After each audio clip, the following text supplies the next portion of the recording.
Bloods Point Road is sort of a perennial favorite around here, especially with the young kids who like to drive out there at night.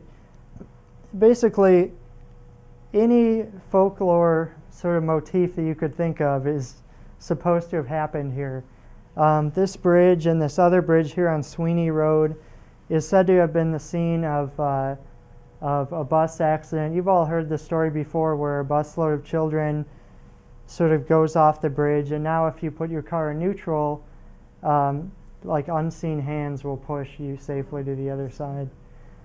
And also there's sort of over time, this story and a different story about a local witch named Witch Beulah, even though that story took place on the other side of Rockford, I've been told, the stories seem to have come together because there was a man named Arthur Blood who was the first settler of the area, and the story that was sort of circulating online was that that this witch seduced his children sort of over to the dark side, and people started going after the family, and finally they couldn't take it anymore. So Arthur Blood hung himself and his children from the bridge.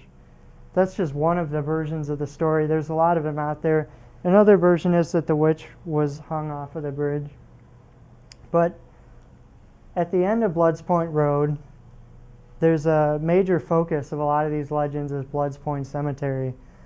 And of course, there are a lot of stories about disappearing cars that will chase you down the road.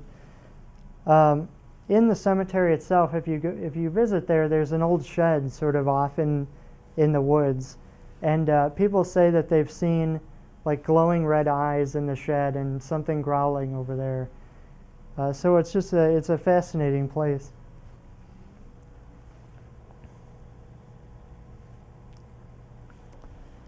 This is another great historical story. This is about the ghost of Charles Guiteau, which I believe is how you pronounce it. I've tried looking that up several times. But he was born in Freeport, and it's interesting because he eventually was convicted of assassinating James Garfield, one of our presidents. And he was sort of crazy, to use one phrase. He believed that James Garfield was personally out to get him because he sort of had delusions of grandeur, and he believed that he had helped Garfield gain the nomination to run for president. And so he expected a favor in return, so he applied to be ambassador to France. Well, the Garfield administration basically ignored him. And so he came after Garfield and shot him in the back at a train station. There's a illustration of the shooting, and that's Charles Guiteau over there, apparently about to be hit with a stick. So the bullets didn't actually kill the president. James Garfield lived for, I believe, at least a month after the wounding, but his doctors continually did all kinds of surgery, and they were rumored to have used like lead implements and things like that. And so his wounds became very infected, and he died. And Charles Guiteau was convicted and hung. Now I've heard stories that his body was actually put on display and sort of carried around, and nobody really knows what happened to it. I think he was cremated, and so there are different stories about what happened to his bones. And one of the stories is that the bones came back, and they were buried in the basement of his house in Freeport. The problem with the story, though, is that this wasn't actually his parents' house. This was his aunt and uncle's house. So family members did live there, but he actually himself never lived there. Nevertheless, people living in the home have claimed to experience icy chills and the smell of sulfur and just sort of like an evil, ominous presence in the house. This is Kennedy Hill Road. The Phantom Lady of Kennedy Hill Road is a story that a lot of people really like. It's kind of an interesting story because it's a new story. And you don't get a lot of these legends that have been developed within the past like 20, 30 years like this one has. So it's interesting to look at.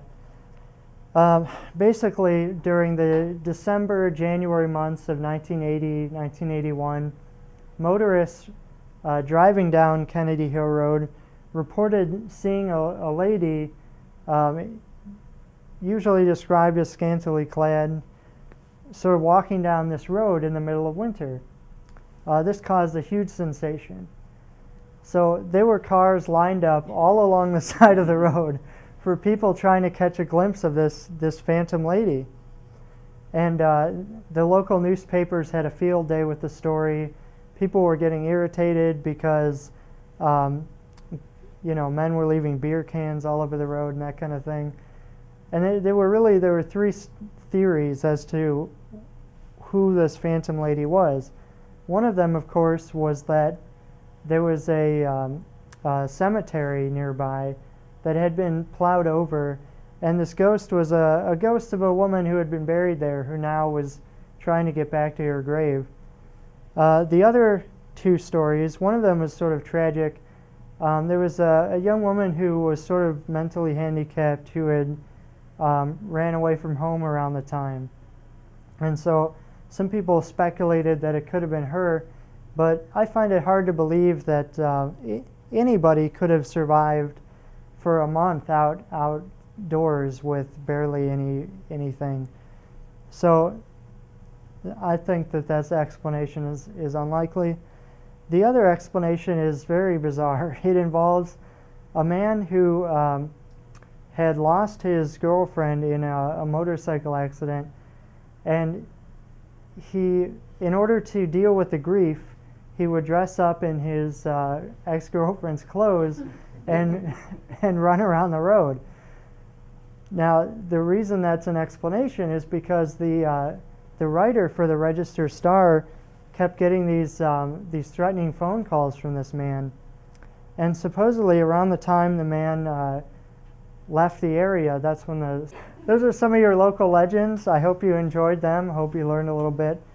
I would encourage you to go out and do some of your own research. If you'd like to know more, there's plenty of information out there.